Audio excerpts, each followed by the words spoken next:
And what's going on, everybody? Happy Saturday and welcome to the Pattison Ave Phanatics Show. I am your host, James Squirza, filling in for Tom Kelly once again this week.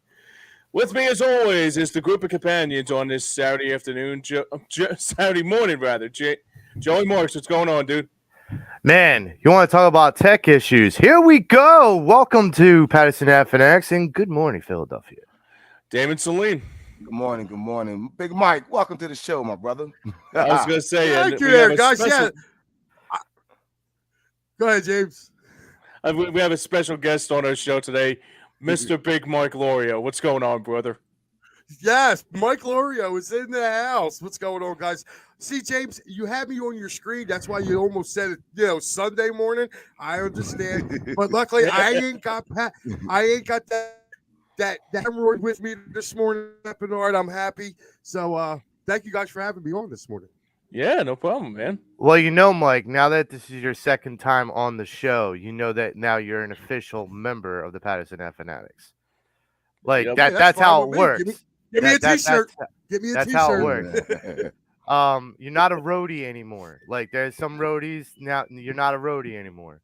Absolutely. No, that's definitely a fact. We got a lot to get to on this. Is Mike allowed to go off the rails? I'm sorry, Is Mike allowed to go off the rails?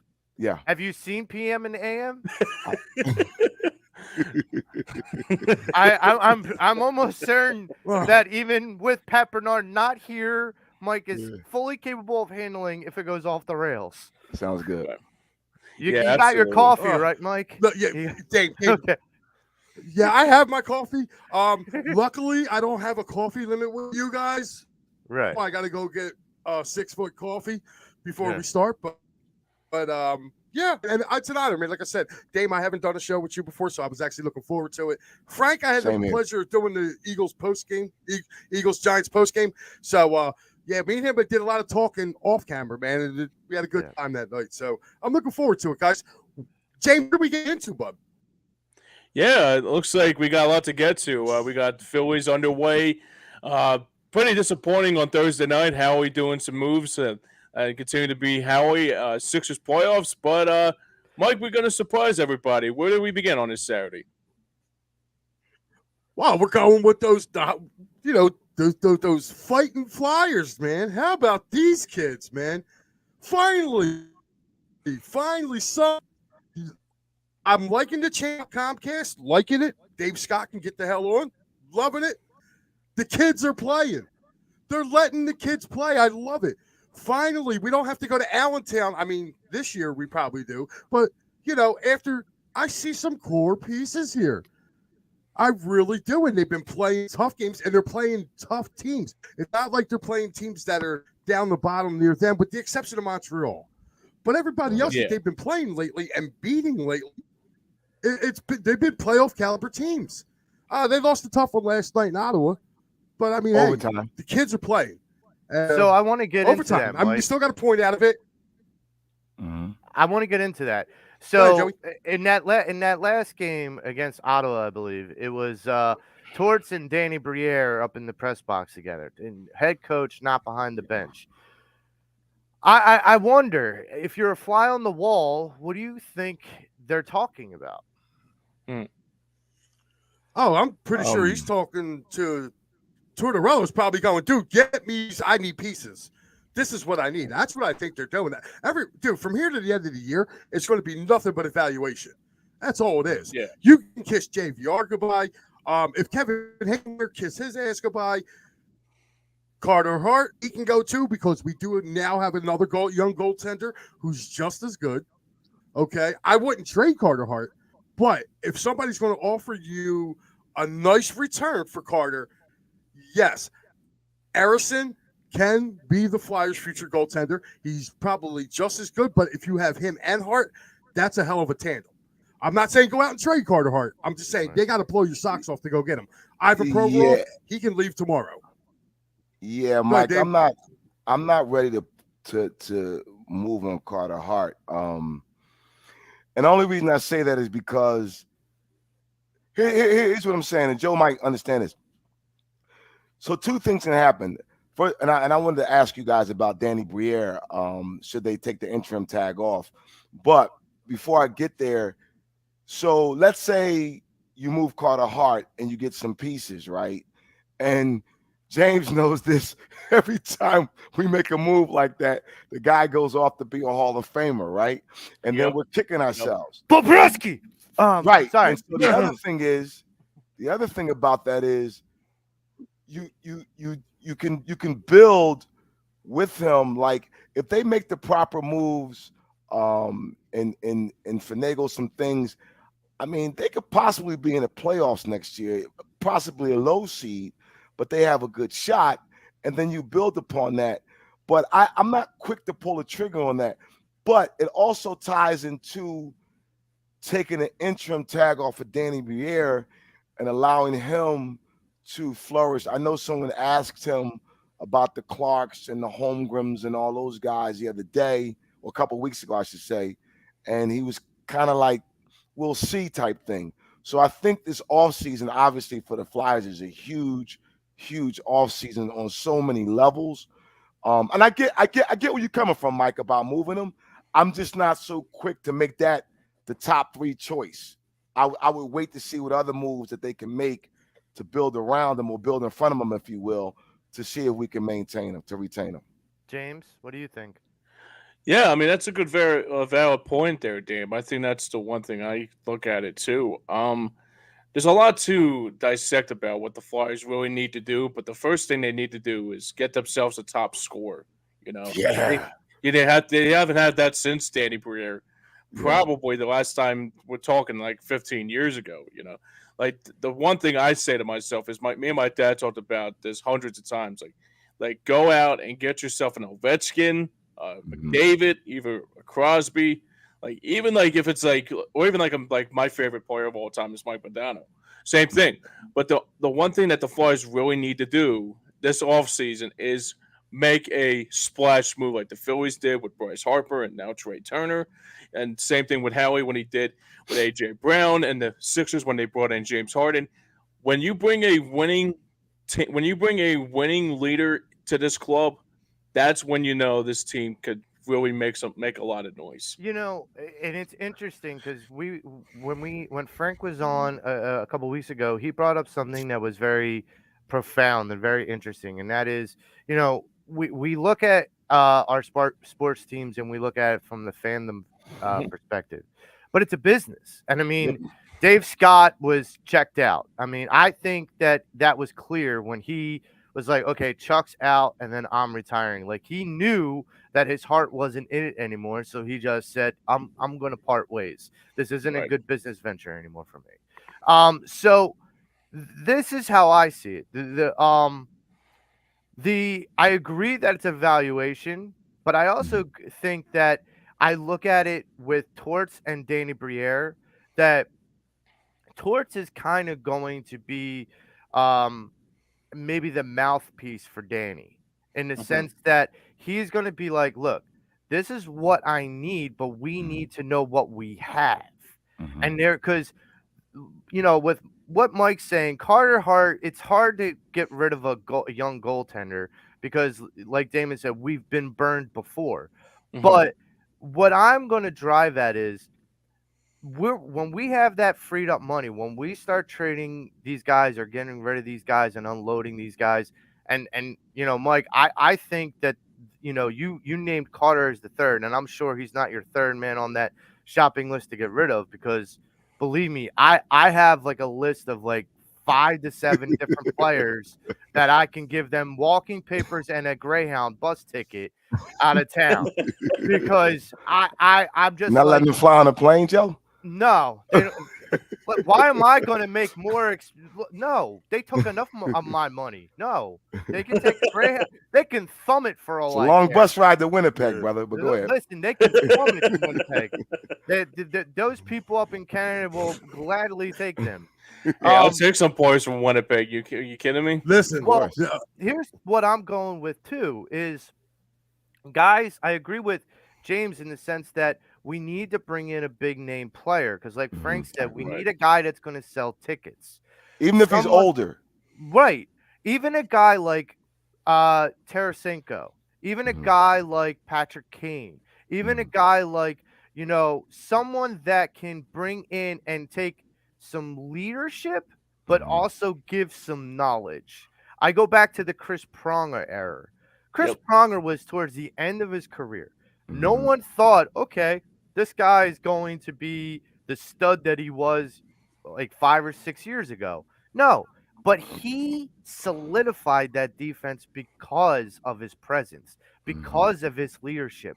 And I'll never forget him taking the puck and saying, at the end of the game, like, no, you're not getting it back. Like, like Yeah, he it was playing, it was Ben Eager, yeah, former he's Flyers playing, prospect too. Not going more. he was playing mind games with the opponent. And that's not something you can always train a young player to do. That's something you have to teach a young player to do. Yeah. One of the things that I wanted to get to is something that Mike brought up, and I want to get Mike's more in-depth perspective on this. So there is a core. However, especially at the last game and pretty much this whole season up to this point, the Flyers have been playing with a little bit of a edge. They've been fighting and fighting and fighting. And you got that part right, that they're the fighting Flyers. They feel like they're trying to go harken back in time to the Broad Street Bullies era.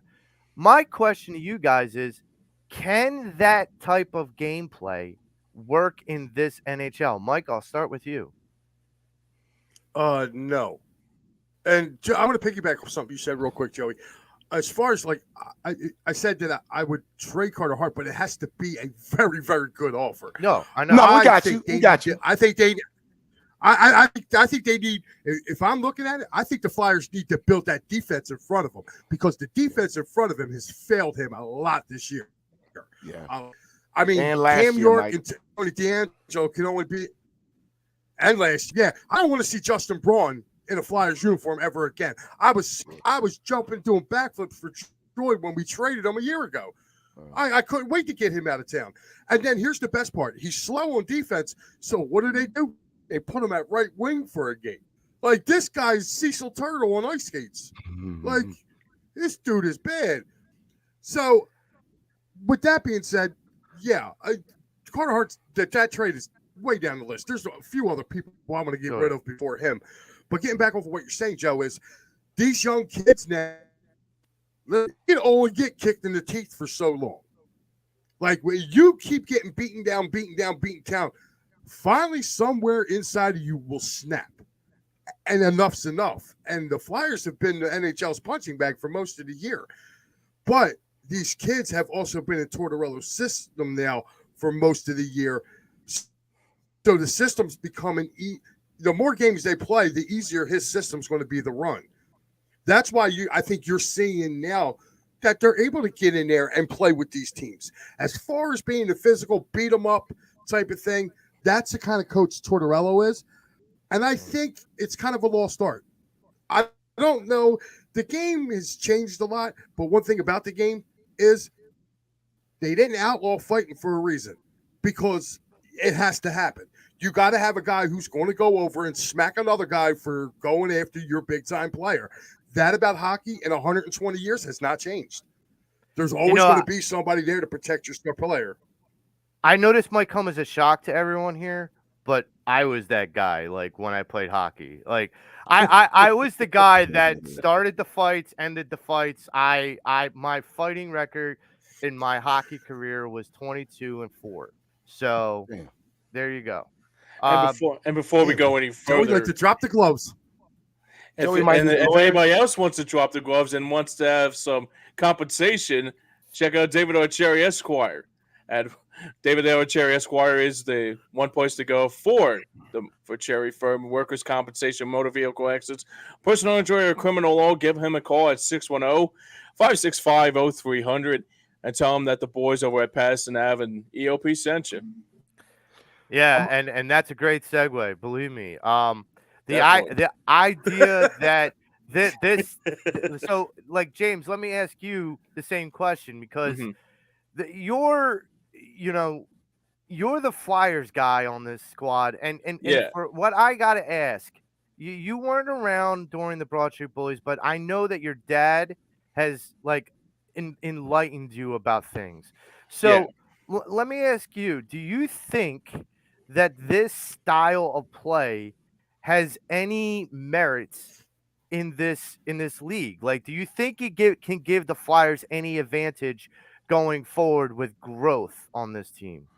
Uh, well, going back to when my dad was younger, the Flyers were probably like, I mean, the one thing I would say about the 74-75 team, it was great to know that they won two back-to-back Stanley Cups now. But usually I can probably go further than that because I was around the time maybe 2010 was probably the best time to be a Flyers fan because like I was literally at the game that they won in the shootout when Brian Boucher made that save to Mm, send them into the postseason. And I mm. said to myself, I said to one fan, he was probably drunk out of his mind. I said, "Dude, we're gonna be back here when we're gonna win a Stanley Cup on Broad," and he gave me the biggest high five ever. But all joking aside, what the Flyers really need to do to bring back that Broad Street bowling mentality, like I said, I think the one thing that the Flyers really need to do is get themselves a real good defenseman, like you said there, Matt. I'm sorry, Mike. I'm sorry. It's usually half the time. I think the Flyers, what they need to do is, and Joe Sullivan's checking in. 2010 was an excellent, exciting run. Yes, it was, no question about it. The Flyers need to do is to get that defenseman out there. Is John Klingberg? If he's a free agent out there, I would love to get Klingberg out Dude, there. he's on my. I was about to ask you. He signed a 1-year deal last year Mm-hmm. as a free agent. So I Yeah, with Anaheim, and Anaheim didn't go anywhere. yeah. I mean, he bet on himself. Like, would that be one of your first choices? You go out there, and there's also Patrick Bergeron, excuse me, Patrice Bergeron. Bergeron. Yeah, yeah. Patrice Bergeron, excuse me, and Matt Dumba. But those are guys you need to bring in a little older, but they would set the tone, mature, experienced, and then you can also always find um, somebody in the draft or and I don't know about their quote unquote minor league system, if you will, like if they have an up and coming guy up in there, but those guys, couple guys like that, I think they ought to look at. It's Yeah, interesting because we talk about defense and we talk about the Phantoms, and I remember having plenty of conversations with James maybe a couple years back when Hextall was still running the show, and yep. you had Hag and Sandheim, and you had a couple of these God. guys that were in the minors, and I said, man, they have like a plethora of young defensive talent. I'm looking forward to this. And then it was like the way they executed transitioning them into the Flyers roster was just piss poor. It was just amateur hour.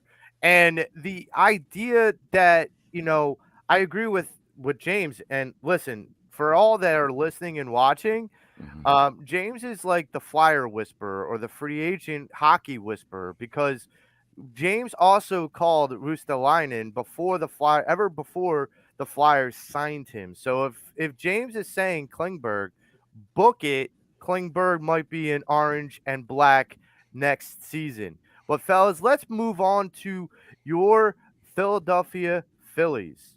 And oh no, we lost the season opener. Should we all be worried? I don't think so. But what was your concern level at about Aaron Nola's performance? Dame, I'll start with you. Um, as you know, I'm a fan of Aaron's. Someone brought it up on another show this week, and it made me think. It's weird, and as I'm at the time, I was listening to the game because I was on my way home from work, and I'm listening to the game, and it seems like with a big lead, he tightens up, and then he gives up the 3-run bomb. Game is tied, and all of a sudden he decides to start throwing strikes. And I don't know if it's a mental thing with him, and I've seen it time and time again, where it's like, dude, not just him, but a lot of pitchers, but we're specifically talking about Aaron right now. As I'm watching or listening to a game, I cringe when a pitcher tries to nibble, particularly with a big lead like that. And it always bites him in the rear, Joe. Yeah. And it's like you have a lead, just put it out there. The other thing is, no, I'm not concerned because it's obviously 161 games left, but it does make it for interesting talk because he's again banking on himself. He's a free agent, and it just makes you if fast forwards you to All-Star break, pre trade deadline, depending on where we are, depending on where they are in negotiations, and what can you get for Aaron Nola. So all those things start swirling around your head when you see that. But no, I mean, I think Aaron still has it. He has great stuff. I just wish when he gets a lead like that, and then you could say DeGrom. I mean, they hit the DeGrom. He gets knocked out the game, of course. But it makes you wonder, like, why the pitchers, particularly him, begin to nibble instead of, and it could be first game. It could be they weren't stretched out enough from spring training. It could be a ton of things. But it's just always interesting that we get a big lead and he somehow finds a way to blow it. Mike, what do you think?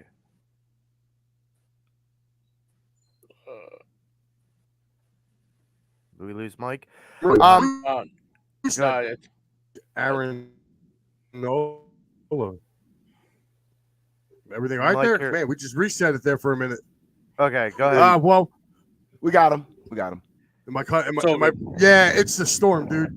We had a major storm going on here, but yeah, dude, listen, it's been something with Aaron Nola, forever now with him. I mean, he tends to have games like this, but then he'll come back and have a game with like he had with DeGrom last year with the Mets. He gave up one run, So the thing that was exciting for me to see in the first game was, did they blow that lead? Yeah. Is that going to happen? Yeah. These guys ain't familiar with each other yet. There's a lot of new pieces, especially in that back end of that bullpen. But for me, they put up 7 runs. And to me, Alec Boehm looks like he's about to have a monster year. Trey Turner's looking like everything that he's advertised to be. So I'm really excited going forward. I'm not going to worry about Aaron Nola because Aaron Nola will get it right. Again, too, these guys are working with a pitch clock now. They've only been working with a pitch clock for about a month. So they have to get used to that. So to me, you're going to see a lot of good pitchers. Ohtani was struggling the other night. Yeah. So, I mean, here's a guy who's another guy who's going to be a free agent. He was kind of struggling a little bit. These pitchers got to get used to this time clock. So there's a lot of variables in that. And I do agree with you, Dame. Hold up 1 second. I pulled up to my house. The Phillies were still up 5-0. I had a 10-minute conversation with somebody outside. By the time I got in my house and turned the game on, it was 7-5. It's like, what happened? Yeah, Mike, by the time I got out of my car, it was 9-5. It was crazy. I mean, so this is something that Mike brings up that I find is an interesting little dilemma. If Aaron struggles, like I said this in previous shows, Aaron always has one good season, one bad season, one good season, one bad season. Last year was a good season, no. So in hindsight, with the pattern, this could be a bad season. Now, that being said, who would you rather have, Ohtani or Nola? James, I'll throw it to you. If you had a choice, and let's take money off the table. I know money's always an object, but in baseball, it's not. We've seen that time and time again. Look at the Mets. Look at the Padres. The Phillies are proving it, but they're proving it with success, unlike the Mets. You have a choice, Ohtani or Nola. Who do you pick? Well, let me get on with my what my reaction was about last I guess it was Thursday night between the Phillies and Rangers. Ricky Patalco basically said it perfectly too. And what's going on, Daniel Barbie from Sports Highlights? Yo, what's going on? Anyways, it was just a disappointing game. I mean, everything about that. I mean, the 5-0 lead was sweet. Don't get me wrong, but it was just a little bit disappointing just to see how Aaron Nola imploded like that in the 4th inning. I mean, you can't be able to do that for 161 more games, and that's just something that is probably the typical Aaron Nola. Like you said, Joey. Like one year he's won, has a good year, and then another year he doesn't have a good year. But to your point about who would I rather have than like Nola or Otani, no question, it's Shohei Otani. You can't, you can't, you can't even like. I mean, there's not even an argument. I mean, if Otani was available, I would bring in Otani. Honestly, this is why I feel the way that I do about Nola, and not that I want the Phillies or Nola to fail, but just imagine if Nola has a bad season, and then the Phillies don't succeed to their expectations. The owner wants clearly by the Turner signing and all the other signings wants to succeed. So bringing a guy like Otani, and I get that Otani's been linked to the Yankees and the Dodgers and the Red Sox. I get it, but the Phillies, in my mind, with some of the moves and some of the aggressive rostering that they have done, I honestly think they put themselves in position with those teams as top tier teams in this league. So I'm not sleeping on Otani not being a Philly. I'm not sleeping on that prospect whatsoever because we all said it. I believe we all said it throughout last season, and it came to fruition this offseason where we said all we want is Trey Turner. That's all we want. So if that conversation starts to occur more and more with Noah's performances throughout the season, that all we want is Shohei Otani, it might come to fruition. So I want to go back to the game on Thursday. My only thing with that. Go ahead, Mike. Yeah, just want to piggyback off what you're saying. I don't think, even I understand what you mean with Nola, but getting Otani here, you're going to have to give up a lot of your good young prospects to bring him here, and I'm not ready to give up a guy like Painter or the other kid, Abel. I'm not willing to give them up for Otani. He's a free when agent, you right? can get him 6 months later. Yeah, he's a free agent. Yeah, he's a free agent at the end of the year. So yeah, but what I'm saying, I'm not trading for him. They're not willing to do Aaron Nola straight up for him at the trade deadline. Then no, I'm not trading for him when I can just get him 6 months later because they're going to want talent. Like we already traded him Logan O'Hoppe, for. So I mean, I'm not doing that. No, I think we're all on. If you're talking about just signing Joe, then I'm a totally agree with you. But just signing. I think to piggyback off of what Joe said, I think it's a long shot to get him. However, I do believe we're going to be in the conversation. I do believe Dombrowski is going to make a phone call, right? I believe that will happen, as to quote unquote, as they say, Joe, inquire, right? To see now, maybe not so much a trade, to Mike's point, particularly, and that will go a couple of ways. You got to factor in, and we're fast forwarding like a lot, accelerating, right? Yeah. But depends on where the Phillies are during that time in the standings, depending on what California, will be in the standings.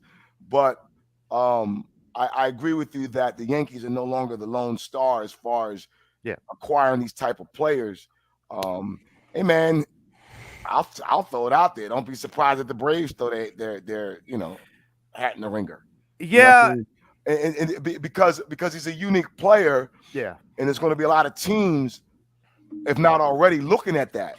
But I think that going back to Nola, and you know how teams say we're going to wait to the end of the year to negotiate, which I think is hogwash. I think teams get a feel of what's going on as far as negotiations, and if it boils down to this: A, where we are in the standings as the Phillies, and B, where Nola is in his pitching. Yeah. And that will determine a lot during the trade deadline for him. So that's going to be something to watch. So I'm going to fast forward to today's game. We have the Rangers game 2. We have Wheeler versus Eovaldi.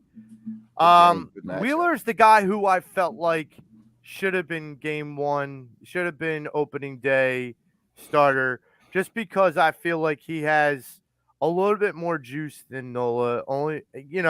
I feel like he is very calculated as a pitcher. I think, like Dame said it earlier, is I feel like Nola just tries to rely too much on his power or what he feels like is his skill set, not trying to outthink or play mind games and be out done by a batter. Wheeler goes about things very businesslike.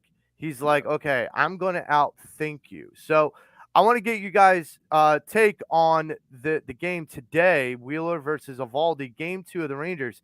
Is this a bounce back game for the Phillies, James? Yeah, I would say that. I think that's the one thing I'd take out of it. I think what the Phillies need to do is get a better effort that they had on Thursday night. Basically, uh, just play with like the way they played like for like before Aaron Nola imploded. I think that's what the Phillies need to do before Wheeler needs to have a really good outing out today. That's the one thing I'll take out of it. That's the biggest key I take out of it. So I'm not entirely sure if you play like a disappointing game again today, then you got to probably say it's a little bit concerning. Mike?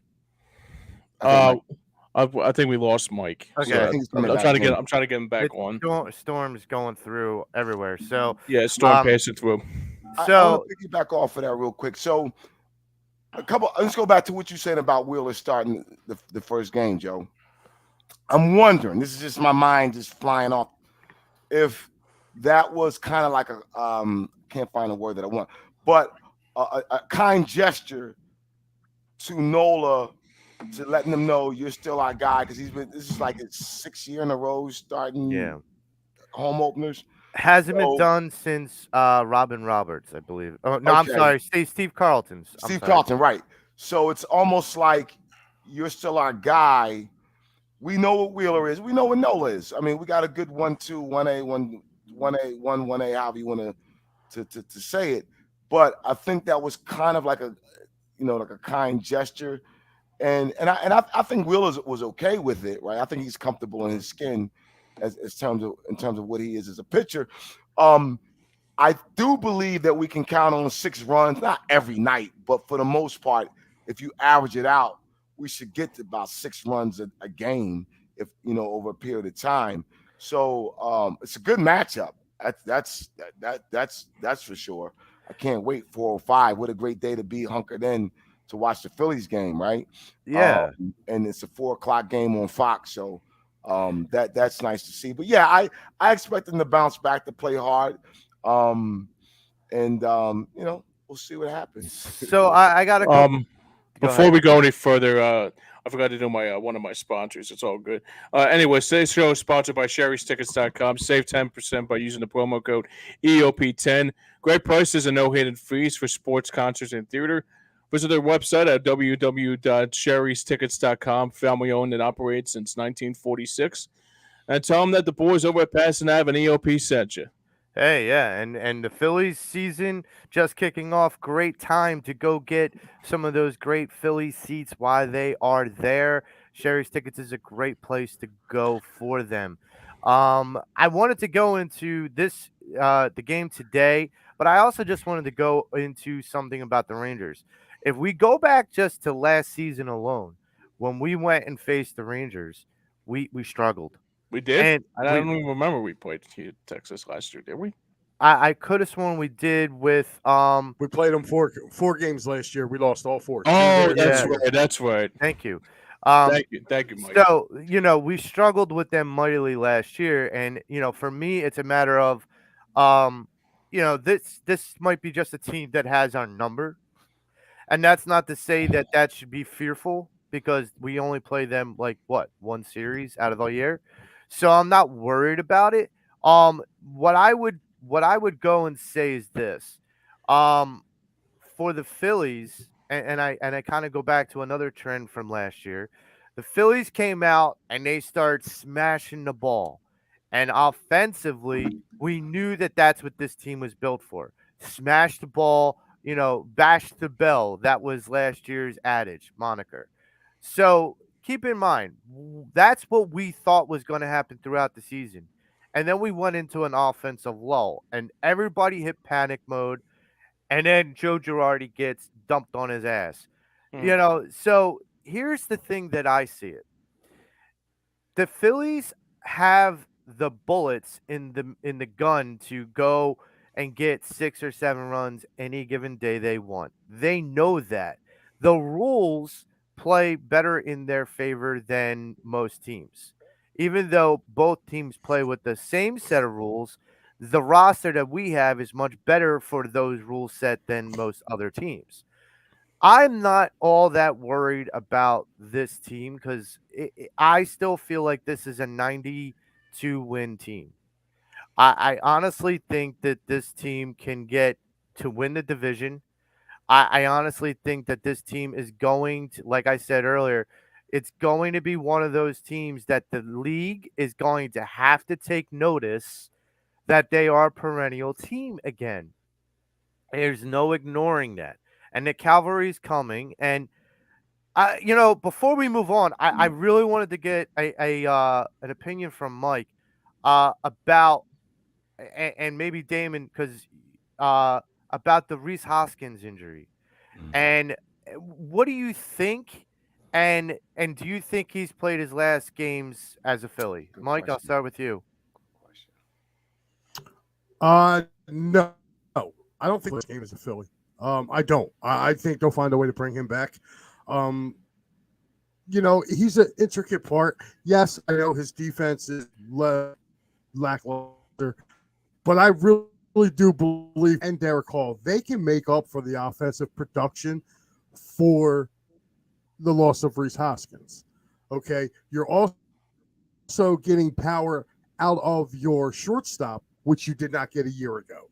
Okay, I mean Trey Turner's probably going to hit more home runs than Stott and Porter did combined. So there's going to be production there. It's just going to have to be spread. And Joe, I just want to piggyback. I'm sorry, this storm has been knocking me on and off, and I'm hardwired in, believe it or not. So I don't know what the heck is going on, but something you were saying about Nola with the opening day thing. Joe Sullivan brought up a good point. He said it's more of a seniority thing with him. Yeah, with him, I was kind of feel like he's the Phillies' best pitcher. He's not. Zach Wheeler is their ace, and I'll tell you what. If you get a chance to see this kid Painter, I was blessed to see him pitch up in Reading last year. Went to one Reading game, and it just so happens he pitched. That kid is electric.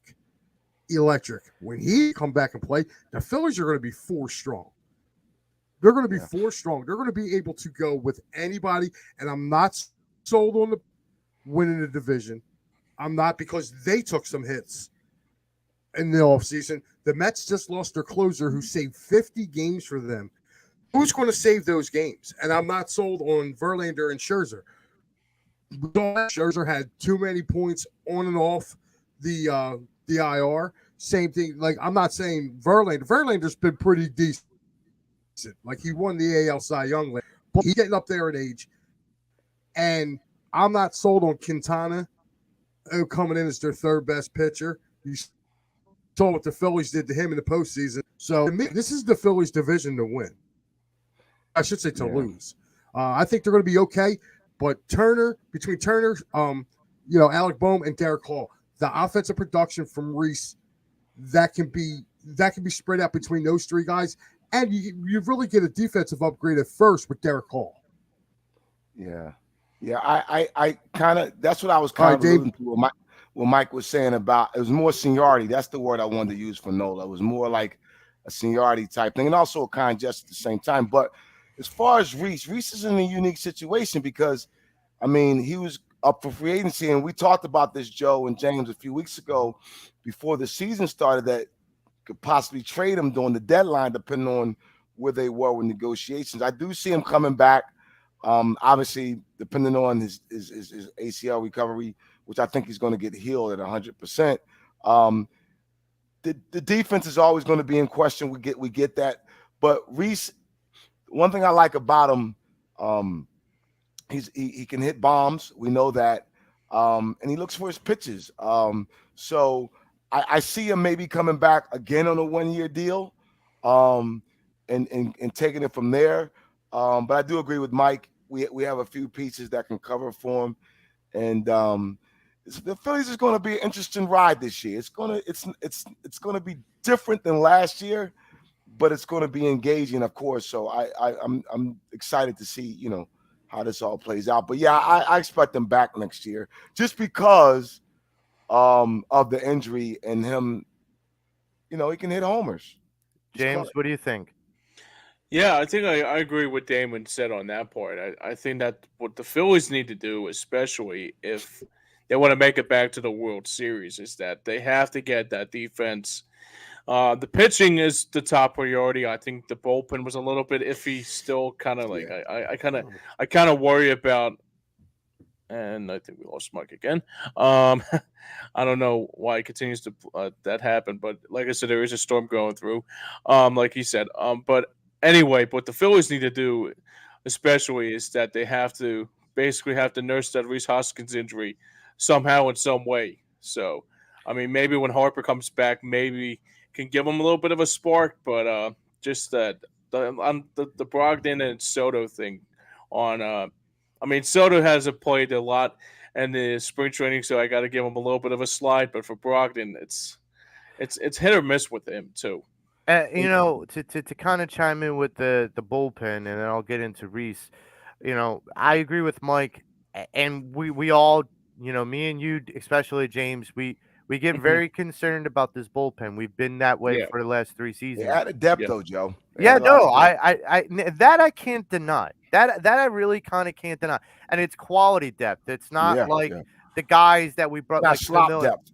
Yeah. Right. Well, it's not like Familia back in a year ago or Roberson 2 years ago. Yeah, I It's forgot not. about Jerry's Familia too. Jesus. It's not like these guys that just have a name but don't have talent. And it's like, okay, what do I have? I actually have a guy in Kimbrel that has killed us, so I'm okay with that. I can live with that. You Yeah. have Soto, who is a talent and has a great arm. And let's not forget about like the guys like Nick Nelson and guys like Dominic why am I blanking on his name?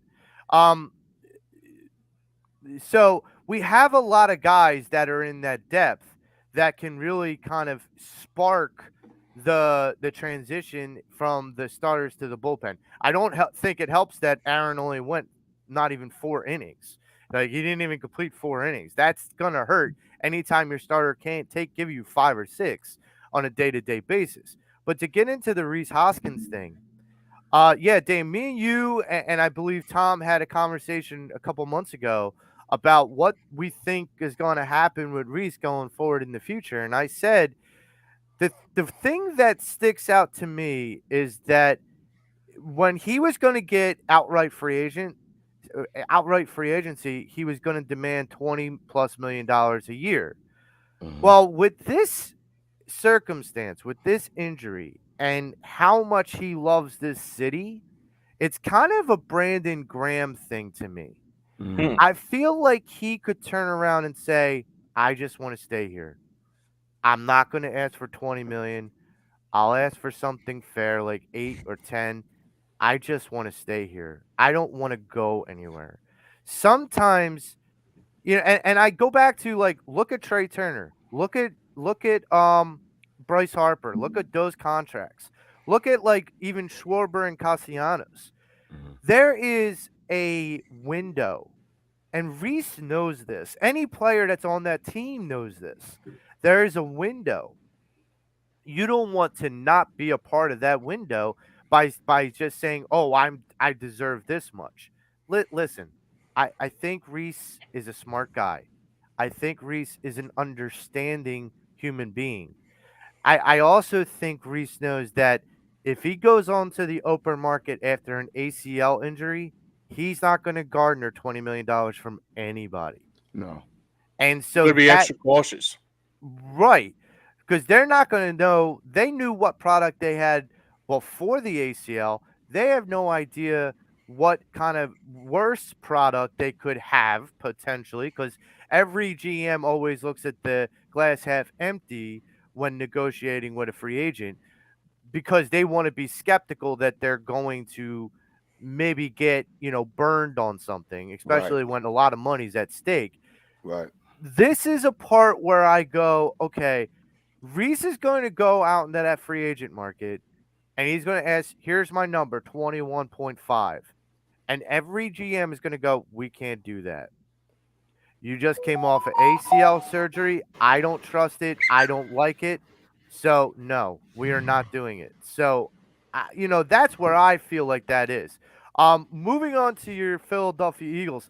Howie has, I guess, taken a coffee break and he's, chilling out with some phone calls because he made one signing in the last week, and What's going on, Pat? It was for Terrell Edmonds, safety from your Pittsburgh Steelers. Mm-hmm.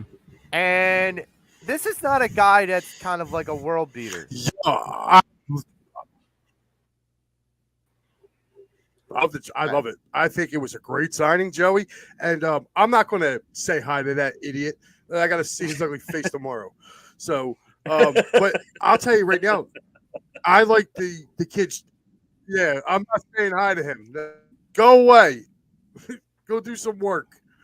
But I like the Kadavius Street. I like Kadavius Street. I think I love that signing. I think that's going to be.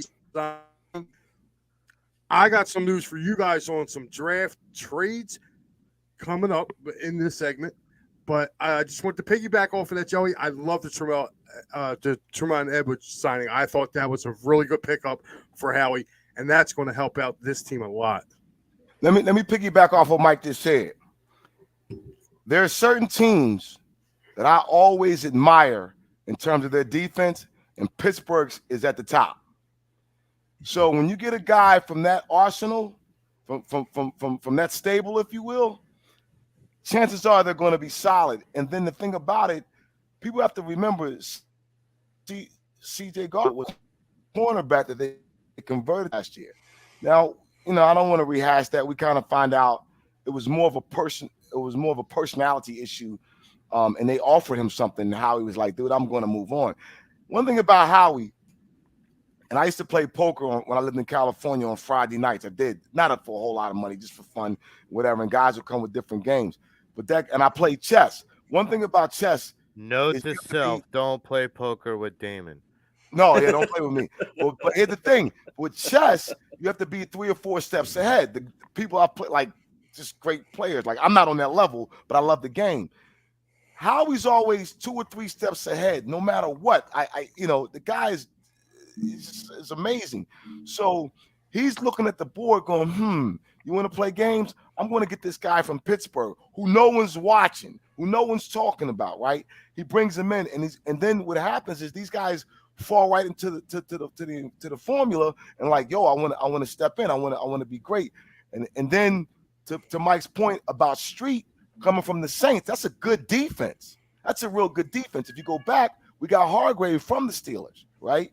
And so those 2 signings, I think, are kind of under the radar, even though we're talking about it. And he's not done.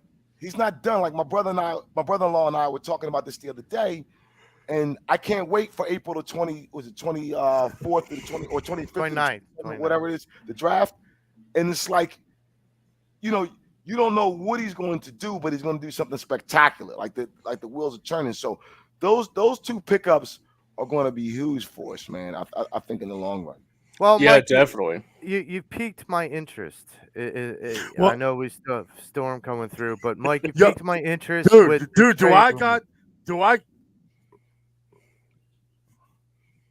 Yes, I'm going to give it to you right now, Joey. First, Pat says there's nothing wrong with beating it, Joey. Pat, coffee rule still applies even when we're at home. Dude, I'm not finished it yet. You already know the rule. Kick rocks with that stuff. But see, that didn't come from us, Mike. That didn't come from us. See, I'm going to give you Sean Kilrain says, "What's up, guys? What do you do with the 10th What's up, pick? Sean? I'm going edge or trade the pick. Who wants to move up? My this is what leads into I've been hearing, which is that the Eagles are going to trade the pick to the Pittsburgh Steelers for the number 17th pick and the number 32nd pick of the draft I don't like it. for this I year. don't like it. If I that don't is the like it. case, I love it. I love it because if they trade that pick, okay, the 10th pick, okay, and they get 17 and 32, they're able to do so much flexibility right now. So I want to see them go after, and this is, I think, number 30 for Jeffrey Simmons. I think number 30 for Jeffrey Simmons, and it allows them to go after, another cornerback, maybe a Joey Porter Jr., who will be there for them because we all know they're going to be drafting probably around. And I think it gives them still flexibility to trade 32nd back to get some more of these, some more of these, later round picks. Yeah. gets to do it because there's always a team in the top six. There's always a team in the top six that wants to trade back into the first round. There's always so you can make a boatload there. To piggyback off of what you're saying, go ahead, I would Joey. say, I'll let you. I want to hear your rebuttal on this. So to piggyback off of what you're saying, so if that deal goes through, I love that deal for a lot of reasons. Mainly because with the Eagles from 10 to 17, I know many people will be like, "Man, you lose a lot of talent." I agree, but I also look at like what last year's draft garnered throughout the first round. Like at 20, I look at like what the Saints got, or like I look at what some of these teams got at the 18, 19, 17, 20, 21 spot. I don't feel like there's going to be a drastic drop off. What the Eagles need to get out of the first round, period, are starters on that defense to supplement some of the rotational players like a Street and a Edmonds and a Kayvon Wallace or whatnot. But what I love even more is if they get that 32nd pick with the 17, I wouldn't take the 30 pick. I wouldn't select the guy with the 30 pick because you're talking about one pick in between. I would trade the 30 pick because you probably would get more revenue back for those middle rounds. You probably get a 3 and a 4 or a 3, 4, and a 7 for that 30. And that's fine because you're picking at 32. That person who you were going to pick at 30 is going to be there at 32, and you're not going to pick 3 first-round picks. You're just not. So, especially if you're trying to expand the draft board as it is, there is a lot. I've been doing a lot of research on the draft. I've been pulling my best Mel Kiper and Tom McShay, and there's a lot of depth talents that are going to be good rotational pieces that the Eagles and Howie would want to try and look at in those 3rd and 4th round picks. So it's a value to think about trading that 10th pick back to get either that 32 to trade that 32 move back to get more in the middle rounds. Dame, what do you think about this? Yeah, I'm not feeling it. I'm not feeling the trade down to the 17th spot. I am actually, and I know I agree with you and Mike about the defense, rebuilding the defense, adding to the defense, I should say. But I'm really starting to look at Bijan Robinson, man. And my eyes are getting wide to see what type of offense that would be. So it's twofold with me with this kid. He would take the pressure off Jalen as far as running the ball, which would still be an asset. Like let's just play with this for a second. They draft Bijan Robinson, right? So you have Robinson, Gainwell. I know they got Penny, and you got Scott, right? So now,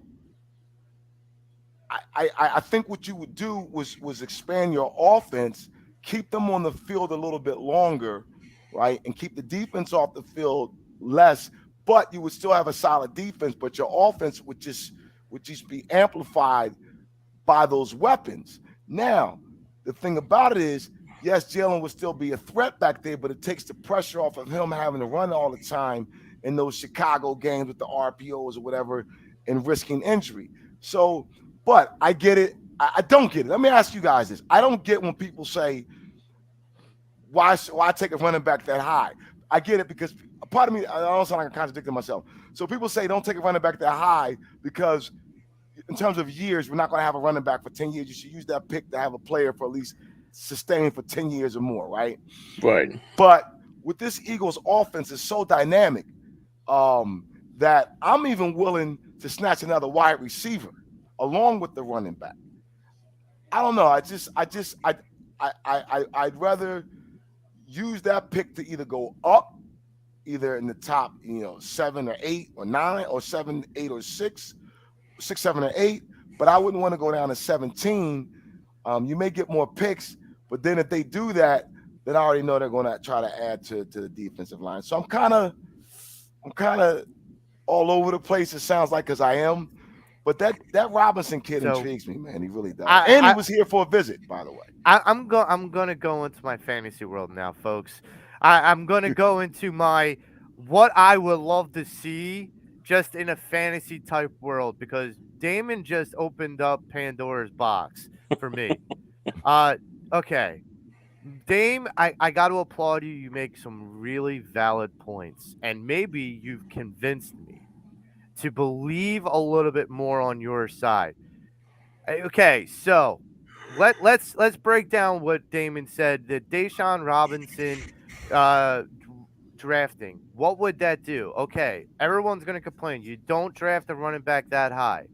Disagree, because I feel like that is a misnomer. I feel like if a first round draft pick gets you a 4 years with a 5th-year option, and usually the shelf life on any running back, as Miles Sanders would know now, is about 4 or 5 years, then why not just spend that one contract, that rookie contract, and get as much out of that beast for 4 or 5 seasons as you possibly can, regardless of how he's missed on first round picks before, and getting a running back that could be a stud in Deshaun Robinson could be really good. And I think that is a really decent point, that if you have a defense that's still trying to learn how to play together and play in a new scheme, keeping them off the field, not to say that they're bad, and that's the reason why you're keeping them off the field, but guarding them by giving Jalen, he's already got a passing game with AJ and Devontae. He's already got a versatile running game with his own ability. And then you add a Deshaun Robinson, you add a stout running game. Now I'm going to go into my fantasy. I'm not going to add another receiver per se, Damon. Okay. Tom Kelly, if you're listening, you're going to want to peek your ears in. I'm going to go to the Notre Dame Fighting Irish, and I'm going to get baby Gronk to pair with Dallas Goedert. Wow. And I am going to make that front so dynamic that who is he going to throw to if he has 2 tight ends in the middle of the field and 2 dynamic pass receivers on the edge, where you're going to, and then you add him along with Deshaun Robinson. Good luck. So Joe, you would take the tight end at 30, was it 30? The 30 at 30. Yep. Okay. Mike's scratching his head. I see. Go ahead, Mike. I know. Mike's unstuck with the storm. No, I know, but go ahead. So, in my field. Okay, no, go ahead. Joe, I listen. I would love that. I think Mayer's a great man. I just don't think he's going to last to 30. I really don't. He just came off a bad injury. I think he's going to drop. But I'll tell you what. Okay. We disagree there. But I'll tell you what. If the Eagles cannot get Bijan Robinson, if he does end up going somewhere, I I agree with you as far as taking a running back. I would definitely try to get the kid Gibbs from Alabama. Try to get him. If you do trade with the Steelers, to trade back, and Gibbs will be there. So I think Bijan Robinson's going to be there. I don't think Bijan Robinson's going. So if don't get Baby Gronk, hey, I will be pom-poms racing because that's going to be one hell of an offense to try to. I think they need other things, man, and to me, I think it makes a difference. I just want to read you a comment. Our boy Matty B was like, let me piggy all this. Reality is a scary thing, but it's reality. Making excuses for this GM, he has failed so far this offseason. Oh, Matty B. Come on, man. So he thinks Howie has failed. Matty B. Who wants it first? Matty will die. He will die on that. I thought we were over this, Mike. I thought we were done. I'll tell you what. I think Matty's flipping that sword. It's just sour grapes now, honestly. Okay, for any history majors or any history buffs, Matty. And for the record, Joe taught history, guys. Joe was a history teacher. Yeah. So for any history buffs, Matt, I know you're a vet, but you're gonna die more ferociously on that hill that you're on than Hamburger Hill. I mean, it just understand, dude. Like, we get it, but like, I look. It's like this for me. It's like this. And I know we'll get the ball later. I was not a Larry Bird fan, but I'll be damned if I'm not going to give it up to him. Great freaking player. Right. I defend Larry Bird to this day. Wasn't a fan because he was a Celtic, but he was a great player. Point blank, period. That's it for me. How you not going to say Howie had a terrible offseason? You got your players back. You're getting money under the cap to sign your quarterback to a long-term deal, and he's not done. Yeah, I will go this far, and I will pull Kyle Quinn a little bit. That there's an idea that this GM has done something that no other past GM has done for the Philadelphia Eagles and get a Super Bowl championship. There's also the idea that this GM has brought this team to 2 Super Bowls in the last 8 years. That's not a small feat if you look around the league. Right, 6 years. It's not a small feat by any means. The only other GM that's doing a better job is the Kansas City GM. I'll do one better, Joe. No, let me do one better. And not to cut you off, because we talked about this. He had the foresight to see that the quarterback that preceded the one we have now was disrupting that locker room. He had the foresight to see that. He went around, talked to some people within the locker room, said, let me go solve this right now. And it wasn't pretty. No, everyone questioned it. Everyone was like, what are you doing? Why are you doing this? Now we understand why. It's like my dad. My dad would punish me by making me do my multiplication tables. God rest his soul. I love him. Yeah. And I appreciate him for that. Right. Because it prepared me for the man that I am today. So sometimes you have to foresee some things, and this is what this guy does, man. And I will add into that because, like, think about what GMs would not do. Like when Jay Cutler was with the Bears, think about what GMs would not do. They would not take a big, huge cap hit like the Eagles did and Howie did, right? Getting rid of Carson Wentz. But this is the talent that Howie is. This is the type of GM that Howie is. So listen up, Matt, is that he cut the cancer out of that locker room, knowing that if that would have backfired on him, he would have lost his job. Howie gambled and won. He played Texas Hold'em with Carson Wentz in the whole league, and he won. And listen, I understand that he's got an issue with Howie because of some of the other things that I had an issue with Howie with, drafting and all this other stuff. I'm sorry. He just drafted a guy who took this team to a Super Bowl when no one else saw that out of him, when everyone else on draft night, including Freddie Burns, was complaining that we'd use that draft pick to pick him. And Joe. I'm telling you this is a guy, and I agree, Dame, Howie's playing chess, not checkers. Joe, real quick to what you said. Check this out. Not only does he move Carson to the Colts, correct me, fellas, if I'm wrong, that first round pick got us A.J. Brown. Oh, Yep. yes. Oh, So yes. he struck twice. Oh, To get rid of him, send him to the Colts, beats them with the first round pick.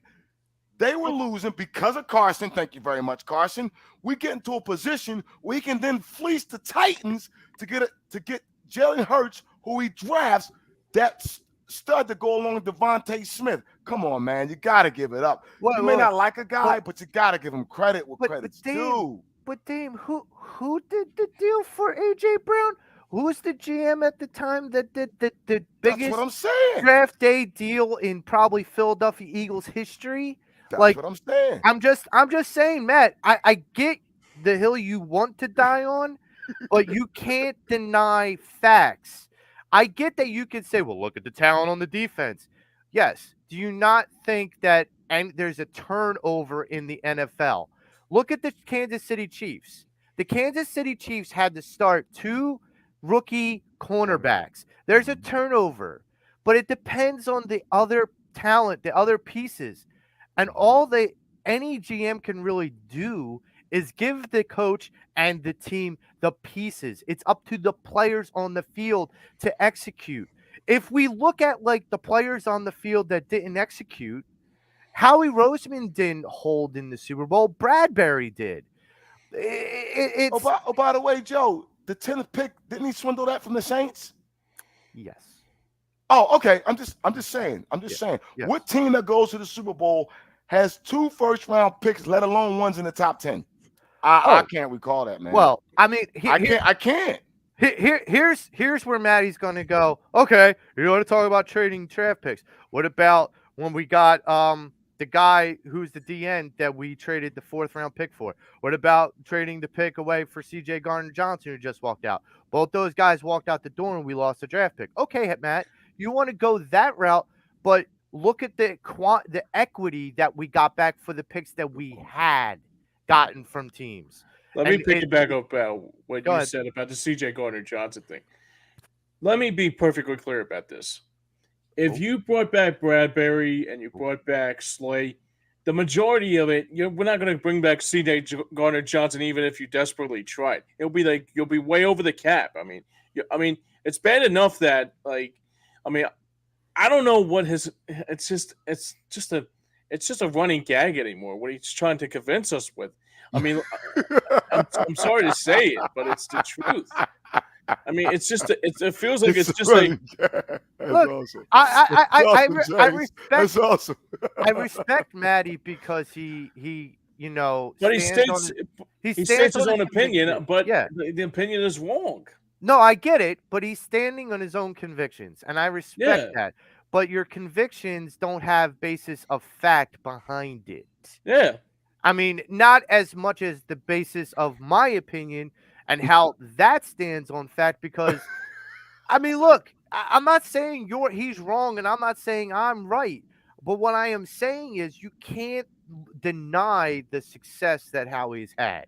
You don't have to like the guy. Give him credit. You don't have to like him. We're not asking you to we're not asking you to sip cognac with him. No. Cigar with them. But you gotta give credit where credit's due. You just have to. Look, I get that Howie looks like the kid that, would be in the classroom, like throwing spitballs at people, but that's no reason to judge the man off of the things he's already done. Well, let's move on to a team that's already in Philadelphia that's doing some things. Let me, before we go any further, today's show is also sponsored by Philly Sports Trips. That's the place to go for the best trip available if you're going to either see. There's a lot of games on the screen here. You got the ultimate bus trip to Yankee Stadium this week, followed by the draft to Kansas City and the next month. Actually, it's literally the next month. Actually, we're in April already. Hard to believe. Actually, it's going to be in the next couple weeks for Kansas City. Plus, they got a Denver trip with the Union on May 13th and the 16th. Ultimate Denver trip the same week, and then a trip to London for the Union on May 24th through the 30th across the pond. You can't ask for it better than that. Visit our website at www.phillysportstrips.com and tell them that the boys over at Pattison Ave EOP sent you. Let me just chime in a little bit about Philly sports trips. I've gone before I lost my sight. Now I lost my sight about a little over a year ago, and the last thing that I saw when I had any sight was going to a Philly sports trips. I'm not making this up for a promo. I'm telling you the God honest truth. The last thing that I saw was going to a Philly sports trips with Al and Joe and Fred and everybody from EOP. Right. And we went to Yankee Stadium. I never been to Yankee Stadium. I preferred the old Yankee Stadium over the new, but I still went and I enjoyed myself. Vince is such a great guy. The company does such great things. Believe me, if you want to go to a Phillies away game, it is the place to go, and he will treat you like royalty. It's And like you what will, Frank Costanza would say, the place to be. yes. But speaking of the place to be, the Wells Fargo Center has been bumping. Yes, it And has. and we are Yeah, closing that trip this in. year. We're closing in on the end of the NBA season, and we're getting to that promised land of the playoffs. So now conversations get very serious. Conversations get very uh contested about where you stand with what this team can do. Right. My first question to you guys with the Sixers is, are you worried about the road games, the road losses they just occurred? They had talented teams they had to go against. They had a proving ground, and they did not do well with that proving ground. Does that give you any means of concern? Dame, I will throw it to you. No, it doesn't, because one, I said this while I was watching. They lost to the Warriors, Phoenix, and Denver. Tough matches. I know Joe dropped 46 on the Warriors with no Harden. I know he had an okay game against Phoenix and didn't play against Denver. I think it caught up to them as humans. Time zones. I know it may sound like excuses, and that's fine. The other thing is they were in those games. Let's go back to the Denver game, right? Their third string brought them back. And if the referee, you guys know how I feel about refs and umpires, would have caught. Was it Tony Brothers? Was the brothers? The brother to the brother, city of brotherly love. We all know that. They missed the call when I forget the Nuggets player that was out of bounds. But they missed. Oh, it was Green. It was Green. He was out of bounds. They missed the call, but that third string almost pulled it off. So they come back home, and let me just say this, Harden, and I got to call the Cuz on this. Cuz said the other day, like, he's okay with moving on from Harden. I'm not. James Harden has really sold me on a lot, because I had a whole entire different perspective on him prior to him coming to the Sixers. He's finally starting to work with that second unit a lot better, and he's a big part of this team, and he's pushing everyone on this team to be better. And so, no, Joe, I'm not concerned, because they bounce back. Here's what I just wrote this down. I know people go, well, we have to have a 7 to 8 man rotation for the playoffs, and I disagree. I believe Melton, Reed, Niang, House Jr., McDaniels, and Shake in and out are going to get minutes, significant minutes. That kid McDaniels, man, what he did last night, blocking those shots. He's got a nice little jump shot. He's smooth. It's a great pickup by Daryl Morey and Elton Brand.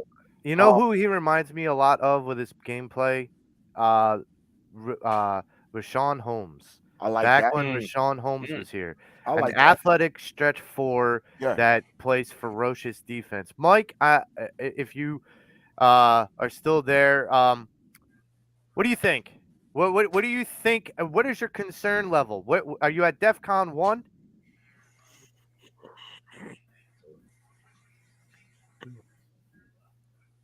No, I'm not in anything. I think it comes down to Tuesday night. I know we have the game Sunday with the Bucks, but I feel like the Sixers match up very well with them. I'm not worried about the Bucks in a 7-game series. For the psyche of this Sixers team, they gotta beat the Bucks Tuesday night. They gotta I send agree. Boston a message, hey, we can beat you. And I think that will help the Sixers go a long way. I really do. If they lose that game, I think it's going to have another effect. I think it'll have the adverse effect. But the Sixers have been playing great ball. They have been. And as far as being out on the West, think about it. They didn't have Harden in any of those games, and look what they lost by. Like, if Harden plays any of those games, they turn it around. I thought the Yeah. only game where they looked lackluster over that time period was the first game against the Bulls. They looked lackluster, like they were sleepwalking in Chicago. But you seen what happened 2 days later. He went to Chicago and put a beating on them. So to Yeah, me, they like I did. said,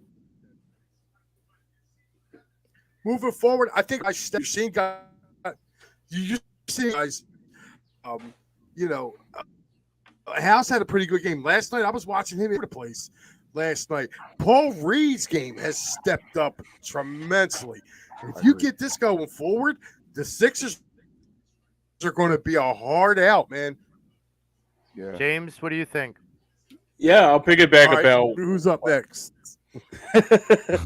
Yeah, I'll piggyback what you said there, Mike. I think the one thing I'll say about this Sixers team that was probably the first time I probably watched a Sixers game in quite a while. That it was just a great effort that they had last night. I mean that first half was like if they could play like that for 60 minutes, like almost for 60 minutes a game, this team could be unstoppable come playoff time. And I really do believe that. I mean, Milwaukee's going to be a tough challenge tomorrow, but we beat Milwaukee early on in the season. I'm not worried about that. But the biggest challenge to me is exactly what Mike said: is that Boston series. Like those 2 games at Boston are going to tell you all you need to know about what this team is going to be about.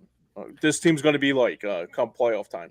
It's interesting to me. I go back to something one of my old football coaches used to say Mhm. during some of our meetings. He said, momentum meets championships.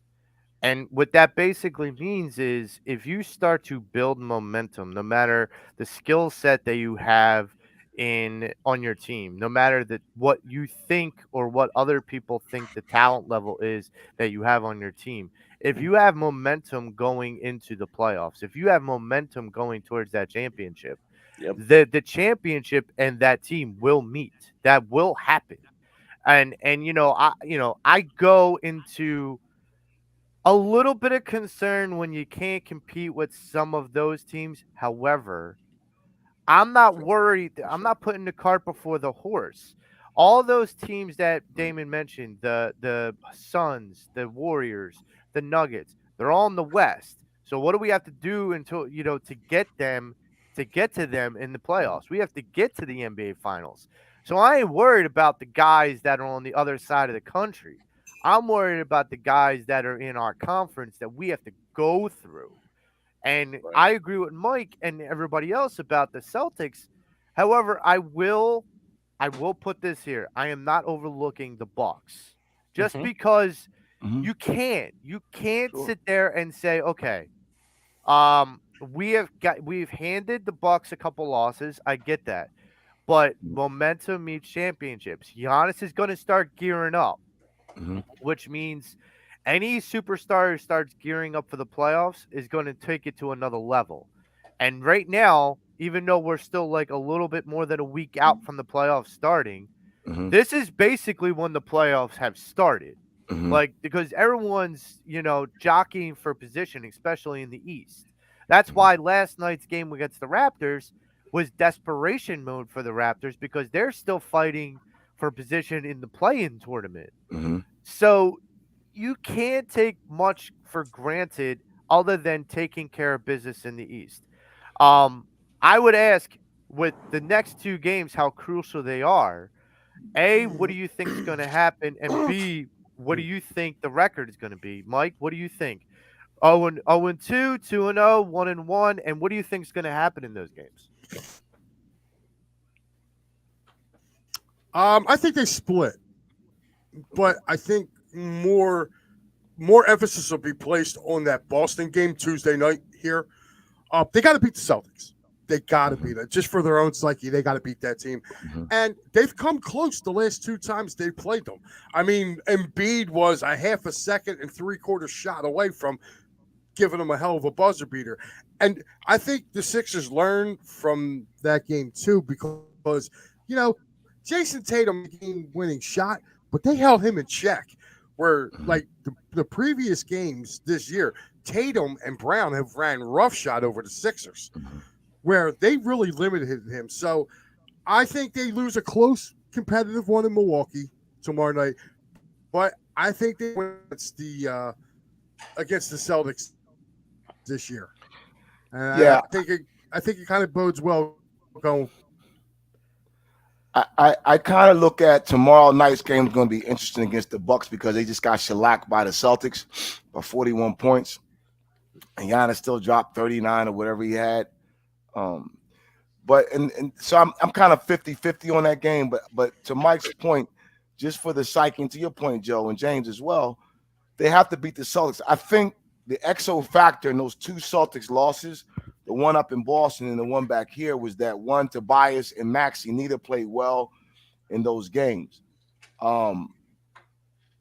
Tobias is funny. He missed last night's game, and we didn't miss him, but we did, which is a plus. What I mean by that is Melton came and did his thing, and that we still have a Tobias who, if he's accepted his role, and we know when he needs to, he can step up and get the extra points.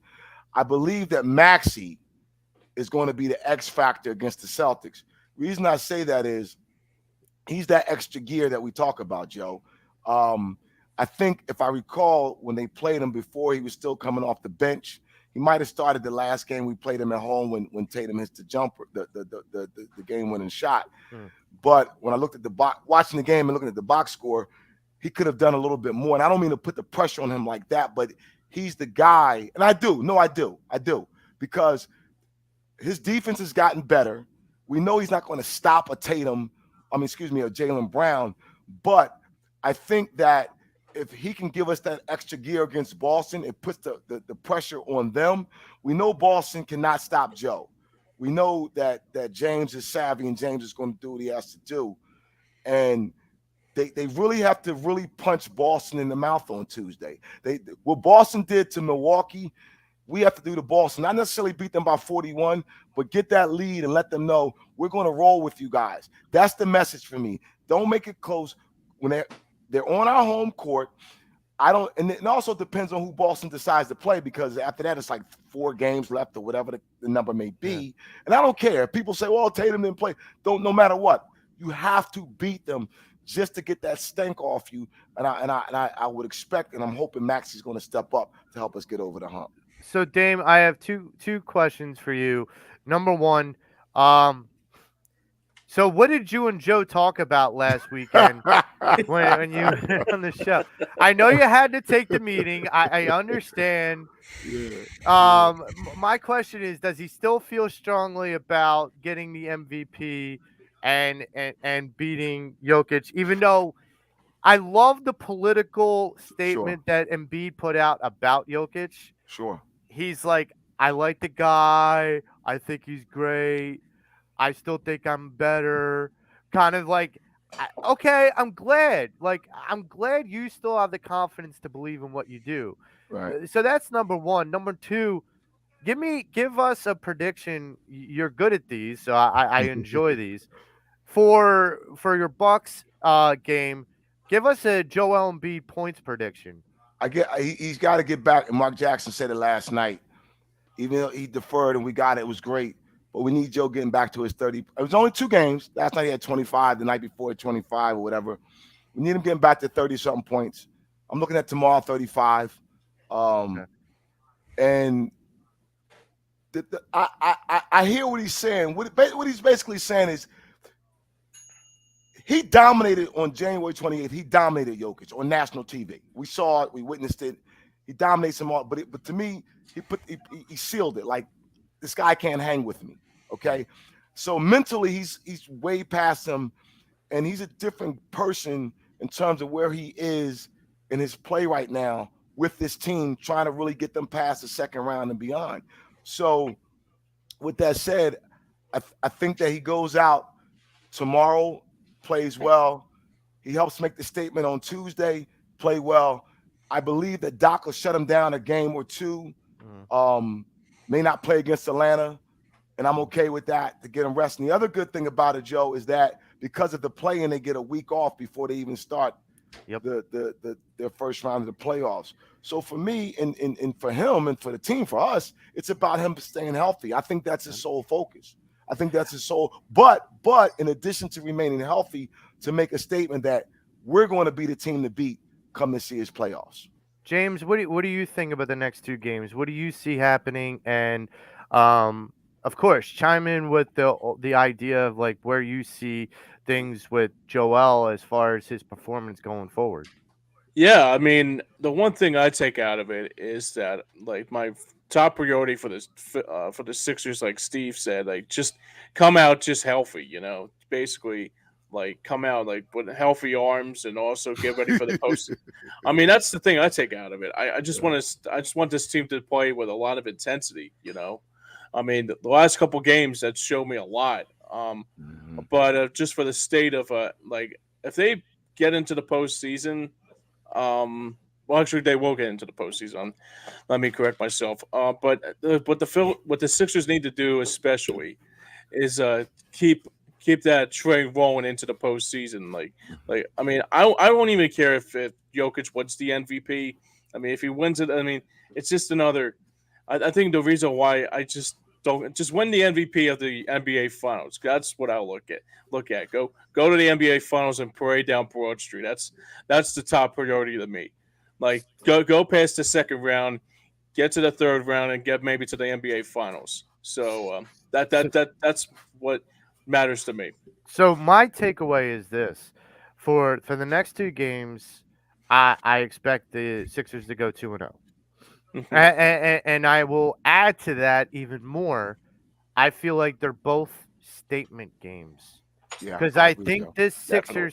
this Sixers team going into this playoff needs to let the league, even more specifically the Eastern Conference, know we ain't to be trifled with. I love it. And if they have to make the mentality very clear. Not like you need some sort of clue to figure out if the Sixers are serious or not. Not that you need to like determine it by like looking deep into their souls. No, no, no. You need to be able to see by the tempo, by the mentality, by the attitude, by the shot selection, by Mhm, the strategy, and that comes from Doc mhm. in which they take into these next two games because that's going to be the top barometer. Yeah. The look, you have an opportunity here if you're the Sixers. Yep. You're close to the playoffs. You're facing in back-to-back games the two got teams that are above you Right. that you're possibly going to either meet in the Eastern Conference Finals or in the second round. Mhm, So keep in mind, this is a two-game series where you need to smack mhm, people in the mouth and say, now, everybody underneath us in the Eastern Conference, look what we did to them. You mhm, come into our house, you come play us. We are not to be trifled with. And Hmm. I feel like that mentality will flourish into the playoffs.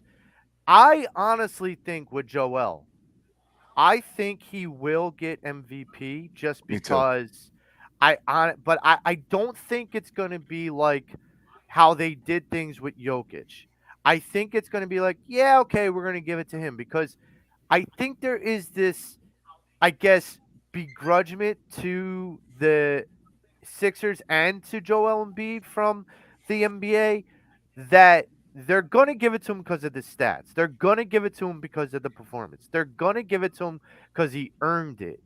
But they're going to begrudgingly give it to him because they still feel like he represents something they don't want the league to identify with, which is rebuilding, which is having and understand something.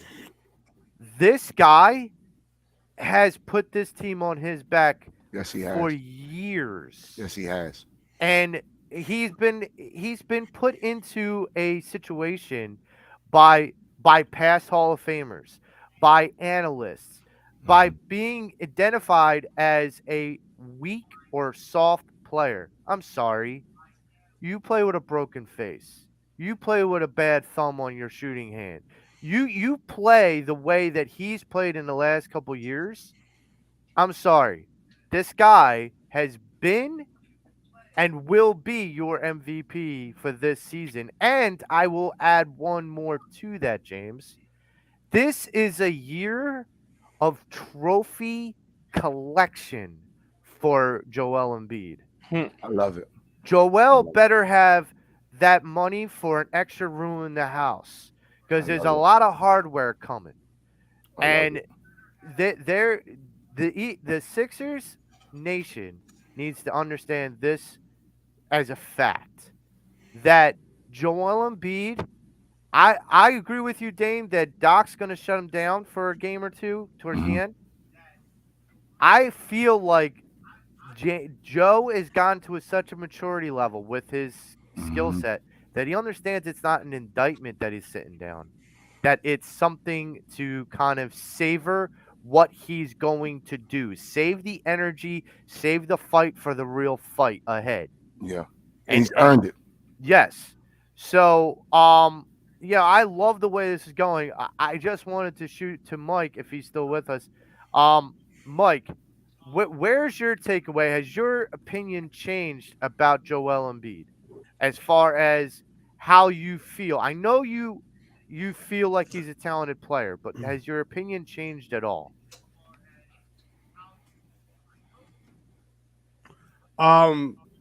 No, it'll change after the season, and like for right now, like I went kind of scaled back a little bit on trading him. And I know, Dame, me and you've been wanting to talk about this.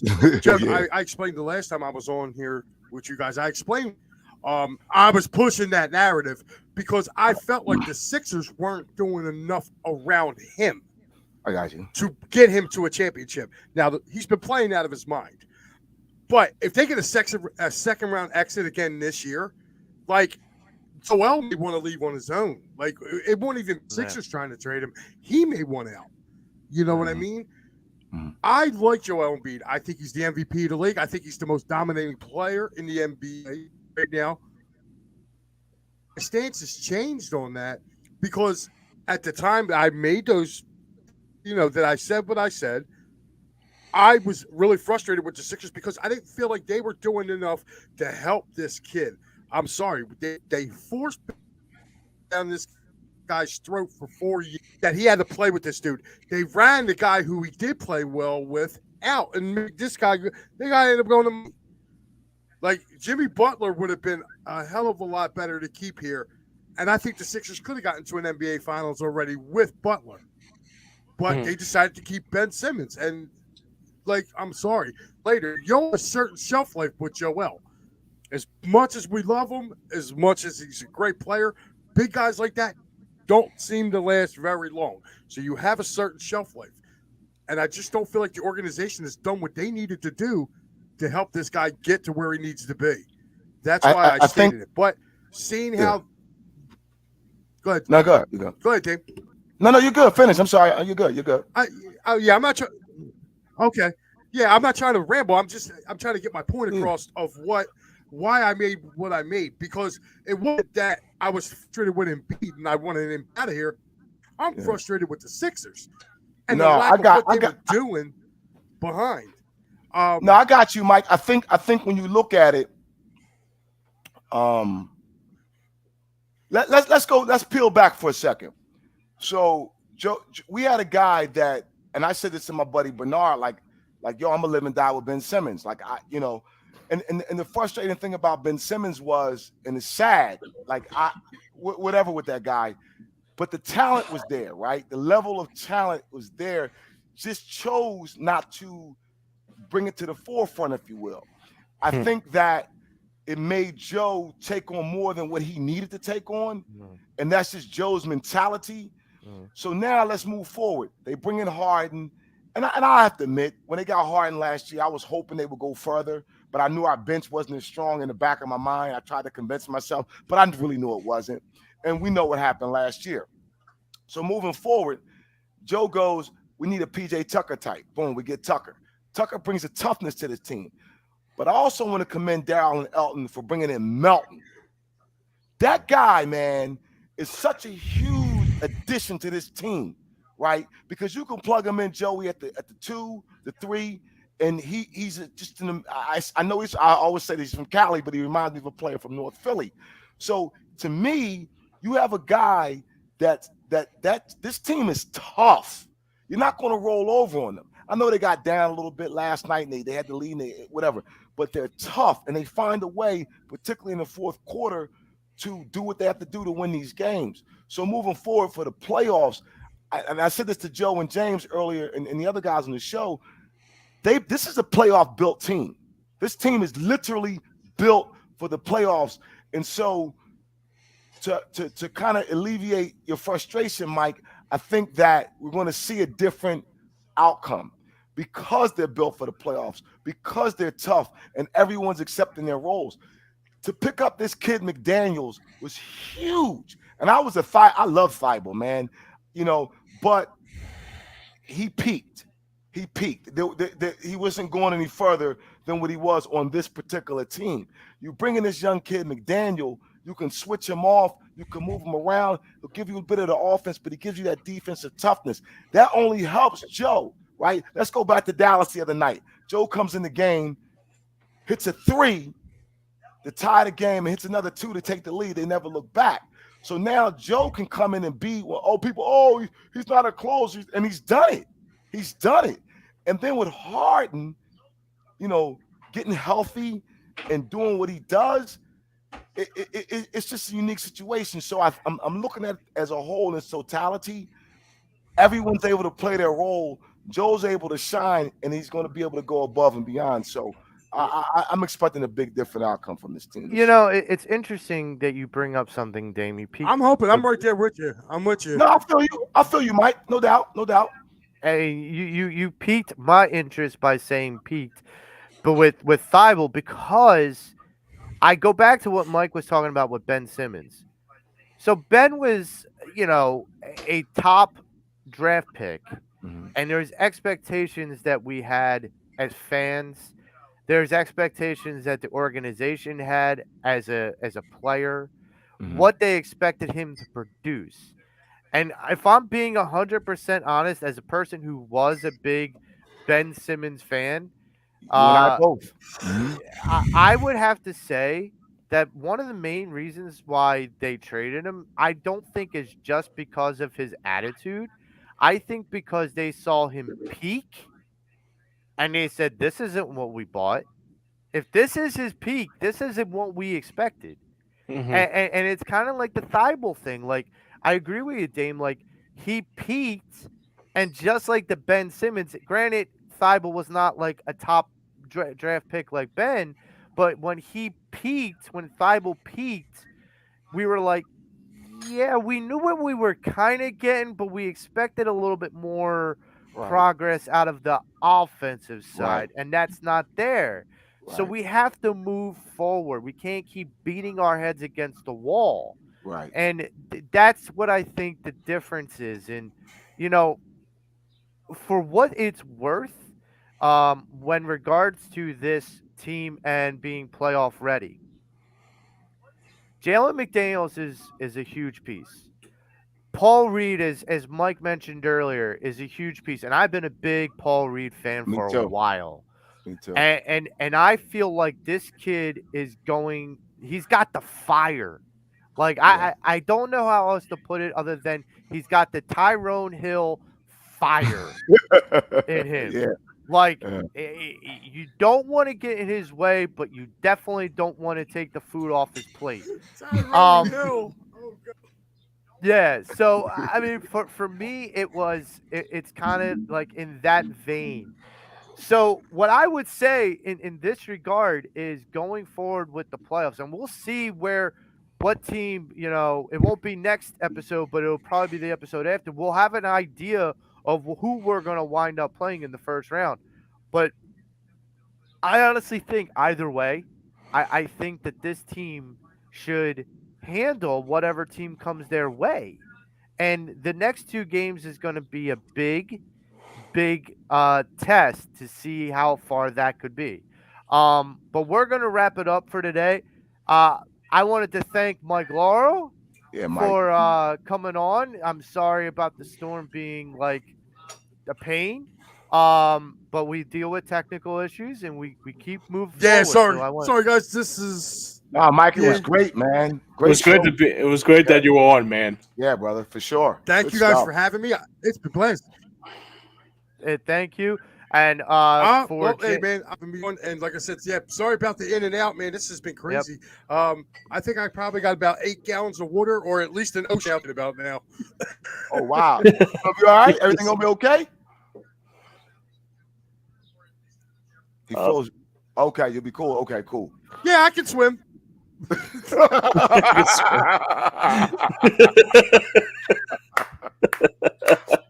So if you're up near where Mike is, you might need a life raft or a life jacket. But for James Scorgia, Damon Leem, Frank Finnegan, Tom Kelly, I'm Joe Marks, and we are the Pattison Ave Phanatics, and we are out. Go, great show, guys. Later.